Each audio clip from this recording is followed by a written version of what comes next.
Time Mastermind podcast. I'm your host, Robert Gaines, and we have back Ed Akay, second time on the channel. I do want to, Ed, I appreciate you coming on. I do want to quickly recap some highlights from the last episode because I didn't tell you this before. I don't think I shared this with you, but the shorts from your episode and our interview were some of the hottest. They had some of the largest view times of anybody, Oh, and it's because you speak directly, you spoke your mind, you spoke from the heart, and you had some great experiences. And a lot of people come on. We don't, typically the first time we don't know each other and people are uncomfortable, but man, you were an open book and people really responded to it. So thank you so much for coming back. And really honored. thank you so much. And I encourage people to go back and look at that episode because it's great for people to find out about your childhood, your biography, what's happening with you. But we're going to be talking about something else different today. And if you could just wind us up and explain what's going on with your mom and her book, and then I've got some great follow-up questions once we get started. Brilliant. So let's pick up where we left off on your last podcast you did with me, where I was very blessed to be given an awesome platform by your good self. I explained that my photographer, Jason Redding, the guy who actually, his photo made the thumbnail for your YouTube video of our interview, I explained he was writing my biography to pictures, and dun, dun, dun, here it is, From Darkness. Look at that. That's great. Man, maybe someday I'll have abs like that, Ed. That's awesome. Well, that was great. I'm glad you started off with that because that was actually one of my top questions. You have gotten a lot of me. Oh, I'm sorry. Go ahead, Ed. Now, I was going to say, so what happened was that basically did very well on Amazon towards the end of last year. It hit number one in two categories in portrait and portrait photography. And I then thought, do you know what? There's something in this. So, in the spirit of true American free enterprise, I thought, my mum has written books since the 1970s. She's not had any published. So, I'm going to get them published. So, I formed a publishing brand, learned how to publish books, published my mum's books. And for want of a better word, hey presto, she became an Amazon bestseller. And this particular book, The Fruits of Victory, has had a lot of media attention in the UK. So, in short, I've been pretty busy. I love that, Ed. That was one thing that I failed to ask you last time that I should have because last time we highlighted all of the magazines, the covers that you had been on, and I have a follow-up question we'll get to later. But the main thing is, a lot of people would kill for the type of publicity you're getting, and obviously you're getting publicity because you're winning contests, you're a bodybuilder, as we talked about before, you're in competition, so that brings a lot of attention to you. But you're also very good at promoting yourself. And so if somebody else wants to know a little bit about your secret, if they want to get on magazine covers, if they want to become more prominent, help the young entrepreneur out there, what would you tell them, Ed? Okay, firstly, what I would say is this: it's a numbers game. You have to believe in the law of averages. Now, when I got my mum's book out, I used a very, very old school tactic. When it was published, I literally made a mailing list, did lots of mail shooting, very, shall we say, 2010s, 2000s. But I went even further back in time to get her in the media. I made a list of all the local newspapers associated with where she'd lived.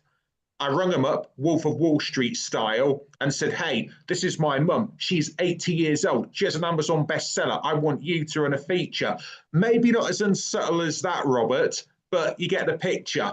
But the fact was this, yeah, I got knockbacks, but I did believe that the more, shall we say, times you shoot for the goal, the more likely you're likely to score. So that's one thing I'll say. The law of averages is crucial. Secondly, I would recommend reading communication books. Now, I do not condone The Wolf of Wall Street, but The Way of the Wolf by Jordan Belfort is a fantastic book for learning, shall we say, sales communication. Another thing I would say is this: learn to use AI.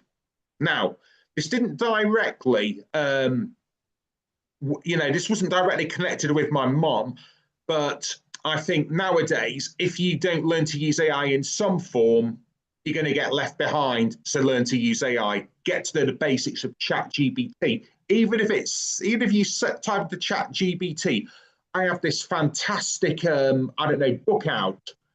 Write me a strategy to promote it. Even if it's something as basic as that, just learn AI.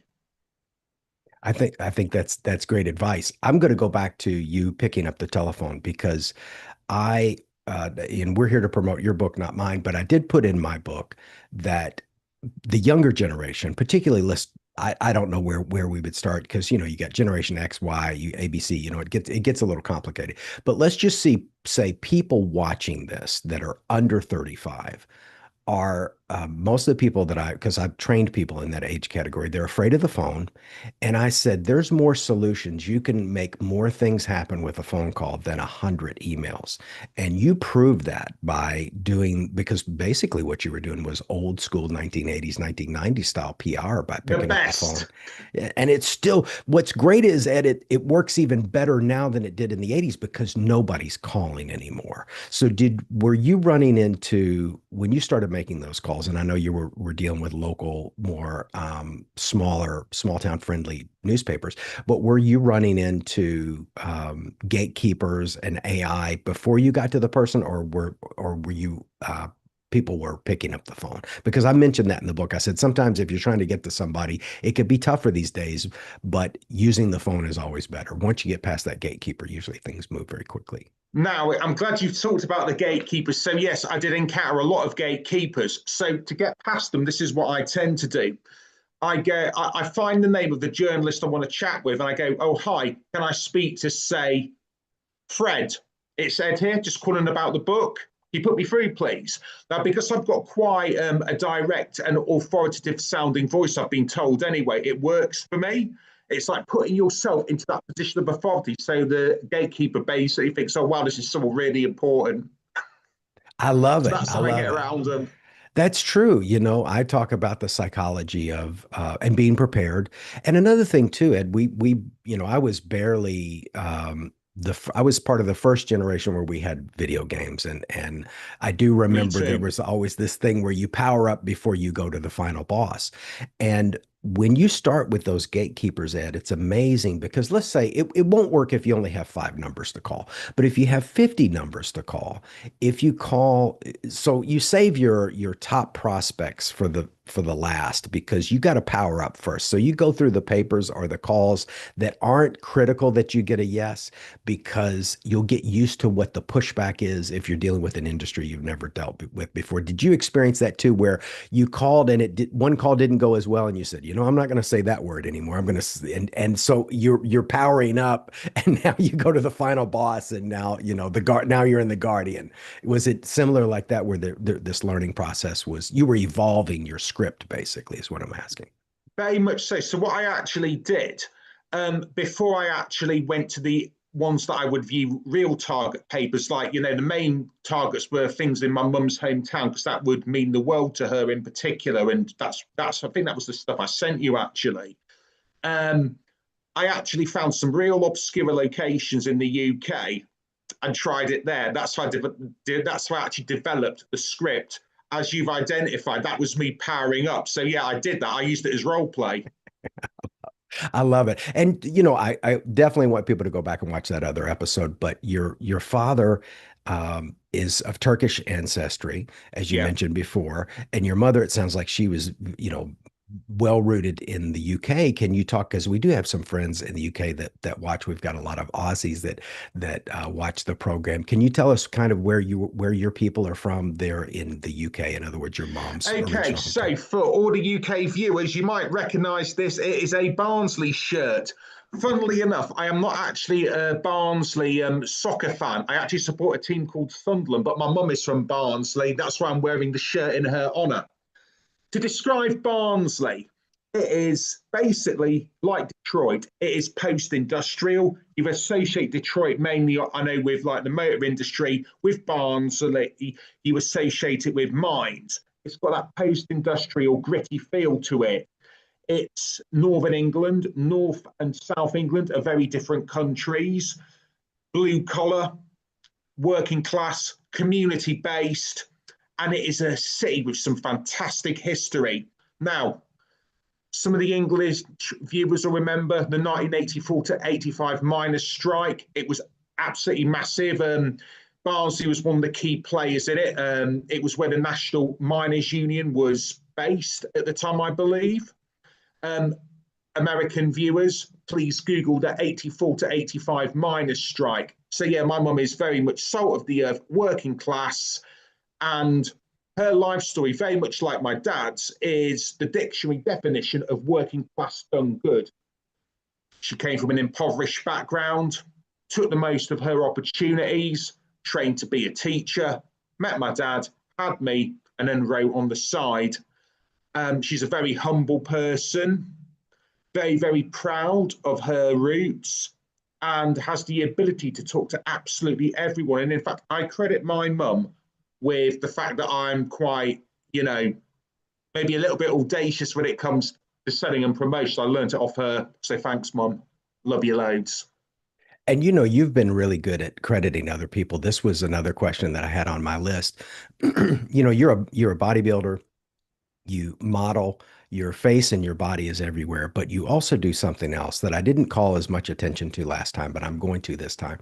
You feature your wife prominently in a lot of your media, which speaks to your values and your ethics. So you're not doing the me thing. And, because sometimes people like that, Ed, they're a little hard to get behind because they are already promoting themselves. So you don't want to give them more gas because they seem like they have too much gas already, maybe. But you're out there highlighting your wife as well. She's standing beside you, which is fantastic. And now you're doing this whirlwind promotional tour for your mother, and it speaks. I was in a business conference call just yesterday, with two nice ladies trying to get a business going, and they were kind of the idea people, and neither of them were very aggressive or overtly ambitious. In other words, you wouldn't expect them to be the host of a program. They could guest, they could come on as a guest, and they're brilliant ladies. But I said you need to get with somebody who's like the Wolf of Wall Street. Sell me this pen, and you speak to that same truth there because you're that machine for your mom. And that's for the audience, just so that they know that's why you're here and not her, because that's not her thing. She's a writer. She's the creative. She really doesn't want the spotlight, and you feel very comfortable in it. But you're doing the right thing, Ed, because you're taking that spotlight off of yourself and onto your family, which I think is lovely. So I know your mother and father did a great job with you. And I encourage people to watch the previous episode so that they can understand your origin story. And tell me a little bit about your book too, the one with the photographs. Is it just a little bit of verbiage and a lot of photos, and it talks about your background? Walk us through kind of the evolution of the idea of that book. Okay, so big shout out to Jason Redding, the author. The idea was Jason's. It was to create basically just a coffee table book of bodybuilding. And then he thought, do you know what, Ed? Let's just write your life story. And I'm like, yeah, let's do it, Jason. It's it is mainly photography based, but it talks in particular about how my dad obviously learned certain things to make me a lot better as a child. It focuses a lot on what we spoke about in the previous episode, how I got paralyzed, how my dad put in a very, very unique method of recovery. And actually, as well, talks a bit about my mum's contribution. Now, I want to shine the spotlight on my mum again, because in the last episode, it was more about my dad's That's right. contribution. Now, my That's mum made some exactly. key contributions to getting me better as a kid. Now, for those that don't know, I was paralyzed. I was saying I got given no chance, but my parents refused to accept it. During my recovery process, my mum created a plank, like a pirate ship plank, to help me balance. She taught me to read and write and homeschooled me for a bit. And that was a real blessing, because what it basically meant was I discovered I was quite a good writer naturally. And when it came to English and history, I could literally muck about the whole time and then pass the exam at the last minute because she trained me that well. So it focuses quite a bit on my mum's contribution as well. Another thing actually it talks about is how I learned my sales skills through watching my mum haggle in Turkish bazaars when I was a child. Um, and yeah, it goes all the way through the book to me winning the natural version of Mr. Universe, compete again for a second year, winning two extra British titles in 1 week. And yeah, it's got plenty of pictures of myself and my wife. And in fact, as well, on that subject, I do love to include my wife and everything because I love her to pieces. This is actually an Amazon bestseller as well. It's a collection of poetry I wrote for my wife. The photographer on this one's called I Scott remember. Williams. So thank you, Scott, for letting me use it. And yeah, I'm a very, very big believer in giving credits where it's due. And one of my absolute pet hates are people who take credit for things they haven't earned fully by themselves. I think that's a really, as we would say in Northern England, a really scabby thing to do. And it happens all too often. But Ed, you just glossed over something that for people that don't compete, don't understand how intense that was. And you skipped over it, but I'm going to stop and I'm going to back up. You said you won two competitions within a week. And for people that are not competitive, you have to starve yourself. You have to dehydrate yourself for your vascularity, for your body. And it's like a championship boxer. They don't do um, crown belt fights in a row in a week because it's too intense physically. So the fact that you just threw it in there and like it was nothing, but that's a significant accomplishment to win a competition and then stay basically in a state of dehydration to win again. I mean, the amount of discipline, I hope the audience can look that up to see what that takes because that's intense. And you just said it like, I got one. And then, but that was a fantastic accomplishment. But I wanted to ask you, Ed, when did your mother's writing journey start? Was she writing things when she was in primary school, or when did that desire start? Well, her subject of choice when she was a teacher was English and history. Um, During the 1970s, she lived in Turkey and taught at the British Embassy. And she started writing on the side during the 1970s. She, for want of a better word, just sat on a load of books. And when I'd had my success, I just said, Mom, I want to get you famous. I want to get you to become an author. I want you to shine. You have given so much to me. You have given so much to my dad. You've given so much to my sister. Now is your time to shine. And so it was, if you like, almost like a band who recorded a fantastic album in the 1970s. Imagine Pink Floyd having like lost tapes, for want of a better word. And then, I don't know, a record label says, right, we want to release this one now as like, an archive. So it was literally like that. It's a classic story of artists sat on for decades and then it comes to life when the right promoter comes. In this case, it was her son. And tell me about the book. What was now is I presume that it's fiction. Is that the proper category or is it? Well, yeah, no, that's a good question. So she's got 4 books out that are Oh, published. wow. Some are fiction, but the one I'm going to focus on actually is autobiographical. This is it, The Fruits of Victory. Fruits of Victory. I designed the cover myself with the help of AI. So kids, learn to use AI because believe you me, I can't draw like that. Love So it. The Fruits of Victory is basically the autobiography of her childhood in Barnsley from 1945, the year she was born, to 1962. She's literally just turned 81. And it talks about post war Britain. Now, after we'd finished, for want of a better word, beating the shit out of the Nazis, our country was a ruin. So the government of that period had a very, very intense task of rebuilding. There were rations. Still, there were ex-bomb sites. In fact, you'll notice on the cover, actually, you see ration book. That was That's very right. typical of the time. The gas masks, there was lots of former gas masks hanging around because they were still a bit paranoid about a potential bomb attack, even though the war had ended. Um, and it was very, very significant because her generation was the one to sort of be the one that grew up on what's called our National Health Service. The government at the time decided the best way to look after the population was to create a socialised healthcare system free at the point of use. And it's become very intertwined in British culture. So my mum talks a lot about that. and she talks a lot about essentially austerity, community spirit, and the optimism to build a better world. Because after World War II, despite the fact Britain was ruined, it was actually a really optimistic time. You know, we nailed that bastard Hitler. We were the good guys. We were brothers in arms with our friends across the pond against the commies. Um, so there was a real degree of optimism, and it's a celebration of that particular time, a truly magical time.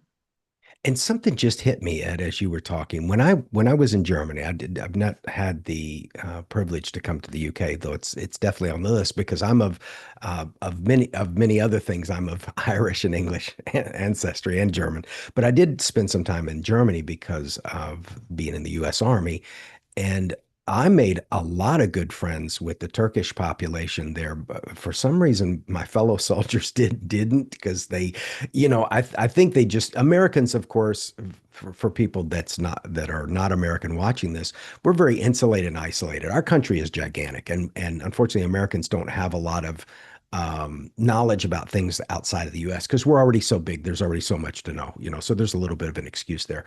But there was a lot of fear of the Turkish population in Germany, Mm-hmm. and I hung out with them, and I had a great time, and I had Got a a great good time with the taste. Germans. Yeah. Well, I wanted to integrate because I knew that's where the fun is when you integrate. So I got to eat the Turkish meals and the kebabs and the so I had a totally different experience when I was in Germany from the other soldiers that I was at. When I hear their stories, that not as fun as mine. But the Turkish people explained to me that Germany welcomed them after the war because, like you said, the English and the U.S., they really wrecked Germany, because we had to stop the war machine. So they hired a lot of good, strong men from Turkey because that's Mm-hmm. where there was a lot of talent. There was a lot of artisan woodworkers, electricians, plumb. They needed tradesmen, good hardworking tradesmen. And so they went to Turkey. Germany did. So I wonder, was your father part of that migration too, of people coming to the UK to help rebuild it, or is his story different? You are completely spot on, Robert. My dad actually got a scholarship to come to the UK, so they wanted scientists, and he's from a scientific background. He was from third world poverty. His degree was in, I believe, chemical engineering. And yeah, they wanted basically people down that route in the UK, and he won a scholarship to come to the UK. So yeah, it was very much part of the post World War II rebuild, and he absolutely loved the UK in the 60s. The 60s in UK folklore is a very, very special time. But as it is in American folklore too, I believe, it gets a very good press, doesn't it, the 1960s? That's right. That's right. There are a lot of both UK and American films that focus on that golden period. I was talking to my previous guest. We talked about the muscle cars. Everybody loves the muscle cars, and the muscle cars ended in 1970 because of a piece of government regulation that. It sounds strange, but that changed the exhaust style in the U.S. and it took the horsepower down. So that's otherwise that era of the Mustangs and the Cobras, and that would have continued, but it was a piece of government regulation that destroyed the muscle car era. But there are many people that I know that lived during that time. Even most of the music that I listen to, Ed, is from that golden period. Let's say 1968 to 1976 it was a fruitful period. You had um, uh, oh my goodness, I can't believe I can't think of it, but the big free concert up in New York, Woodstock. You had Woodstock, and you had these big things, and UK had its versions of that, and some of the hottest bands at the time, the Rolling Stones, the Who, the Led Zeppelin, and the British Invasion, Eric Clapton. I mean, what got produced during that period was amazing, and also two people came together, your mother and father, and made a success story because they're both from very humble beginnings and they did very well. Obviously, they did a fantastic job with you because you're out there making the magic happen. So it's good. What do you think was the biggest value that your mother because I know where some of the things that you got from your dad, but what do you think is the one thing you got from your mom that really helps you with what you're doing as an entrepreneur? Creativity, definitely. My mum's extremely creative. And in fact, I'm going to mention the second thing actually as well, which has helped me in bodybuilding. Now, I've spoke about how my dad taught me maybe the discipline side of bodybuilding. I actually think I got the diet discipline off my mom. She actually did a bit of modeling in the 60s, and her diet discipline is absolutely nuts. And I remember when she was a teacher, people say, "Oh yeah, this her writing name is KJ Akay, but she goes by the name of Jennifer." They would go, "Oh yeah, this is Jennifer. She never eats cookies, never drinks. She's so boring." I'm like, "Oh, I'm just like that as well." So yeah, my mum taught me a lot about diet discipline. If you see what my mum looks like, she does not look 80. Put it that way. I wouldn't And she's think had so, no especially. plastic surgery, so she's natty. That is incredible. Natty natural. That's right. That's right. Well, for the people that want to learn more about her story, I mean, obviously, I encourage people to watch that video because I think our previous interview with this was a great one too. The previous one, really, the two together gives the whole Akay family story. We've got dad in the first one, mom in the second one. But do you want people to go to Amazon? Do you want them to go directly to one of your sites? Where's the best way we can get people to pick up that book? Well, I actually built my mum a website with links to all her books, and it is www.kjake.com.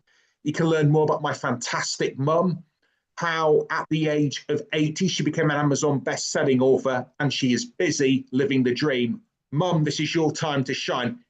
Show my mum some love, everyone, please. She deserves it.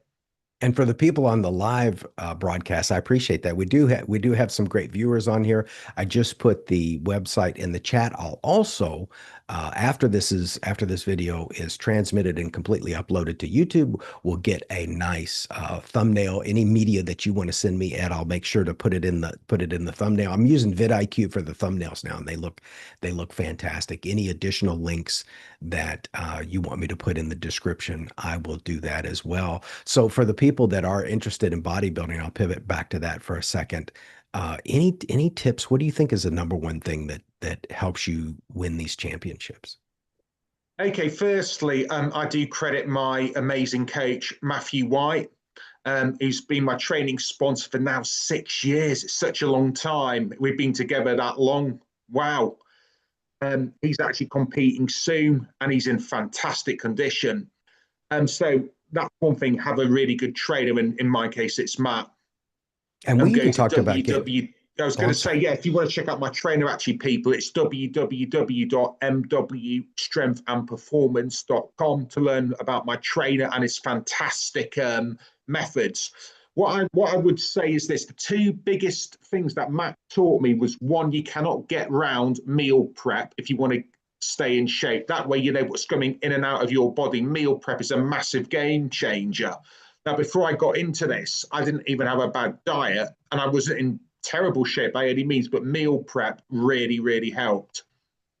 And is Another it? thing Oh, I'm I sorry. would say is as well, um, always train to the point of exhaustion if you want to build muscle and get cut.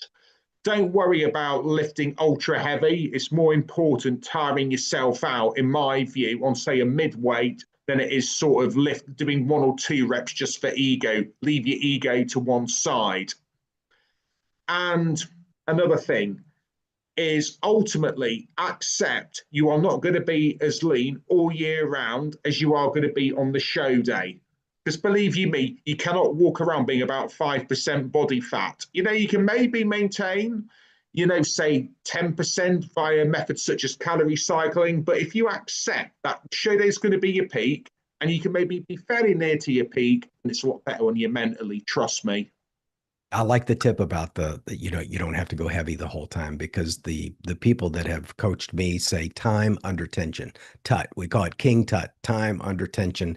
How long in the gym is that muscle under tension is a lot more important than, trying to blast out Definitely. max all the time.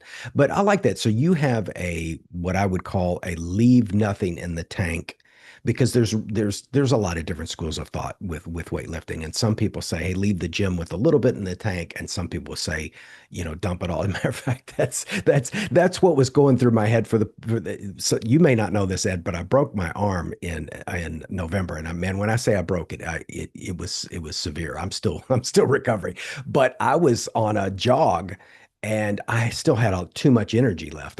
But I had to get in the office and get some stuff done. So I thought, you know what? I'll just sprint this last. I think it was probably like 100 yards, maybe 50 yards. and I put the pedal down. I went as humanly as mechanically as fast as I could run, did not hold anything back. And which that went really great. And I felt amazing because sprinting it's just it can do some amazing things to your body. And then right as I said, okay, I'm almost home, I need to slow down. The road was a little bit wet.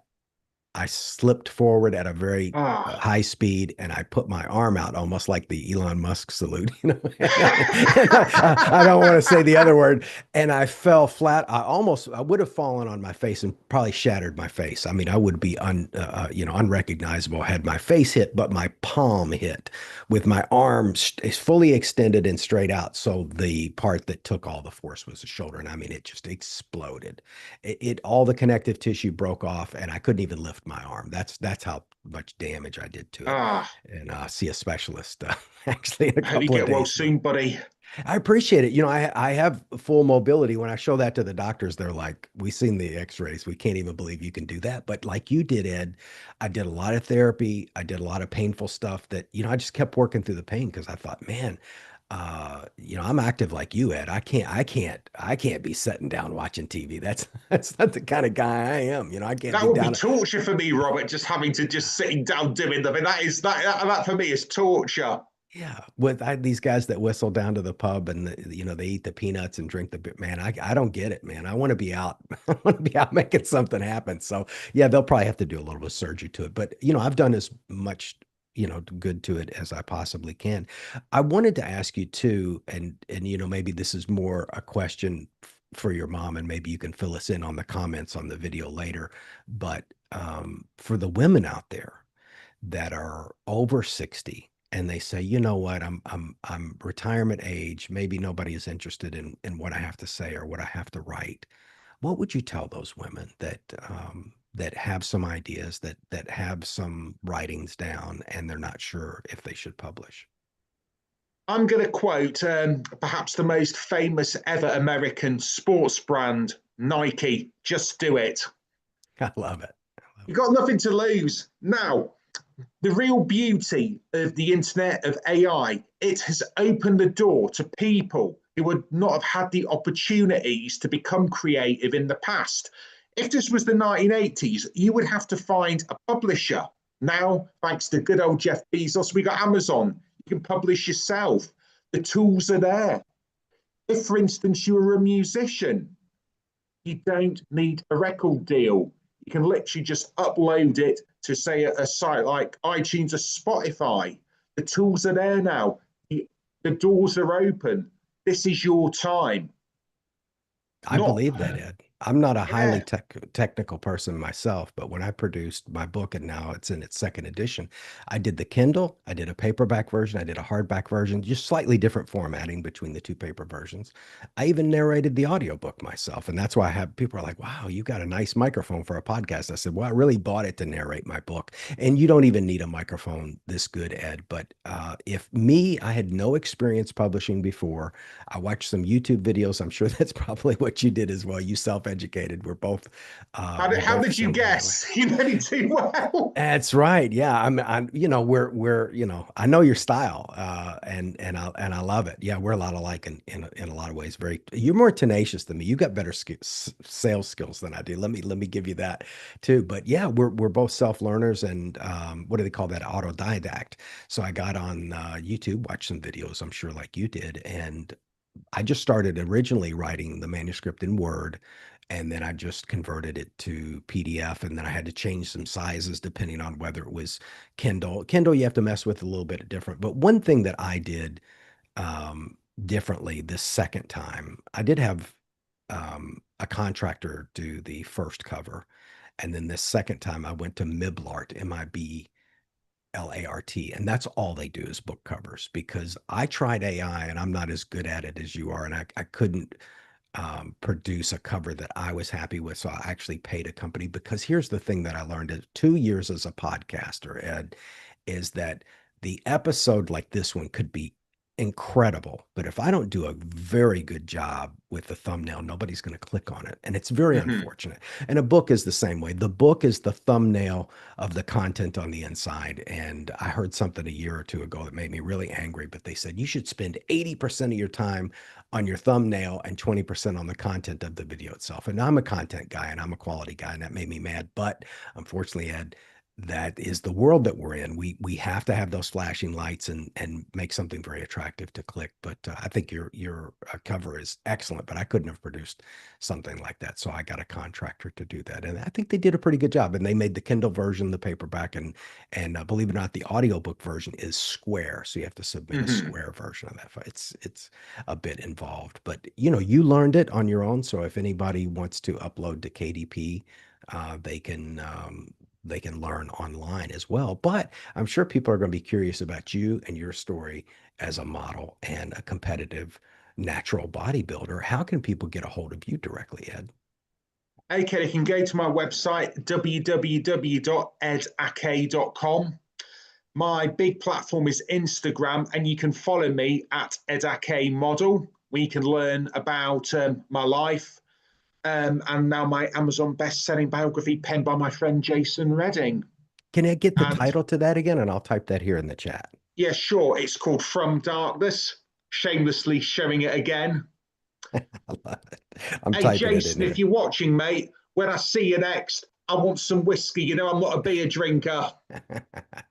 And we talked too, possibly about a year ago. I think we talked maybe about getting your trainer on here. If he's still open to that, have him reach out to me. I do now primarily use Podmatch to book the guests, but you know, of course, old alumni guests are always welcome back. And your trainer, I think he's got a great message too, because we Oh yeah, do like to definitely. cover I'll that. have a chat with him actually because you know he's competing actually in middle of May, so I'm sure he'll have a lot to tell. And he's been through a lot, has Matt. Big shout out to you, Matt, if you're watching. Perfect. Well, thank you so much, Ed. Were there any questions you wish I had asked in closing? Now you've got it all covered, Robert, and you know I really appreciate the time that you've given me, the platform you've given me, and all the fantastic feedback from the last podcast. It meant the absolute world.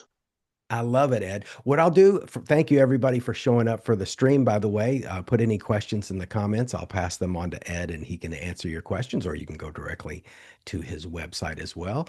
Ed, I'll end the stream, but we'll continue on Zoom. Thank you, Brilliant. Thank everybody. you very much, Robert. Perfect. All right. See how easy and painless that live is?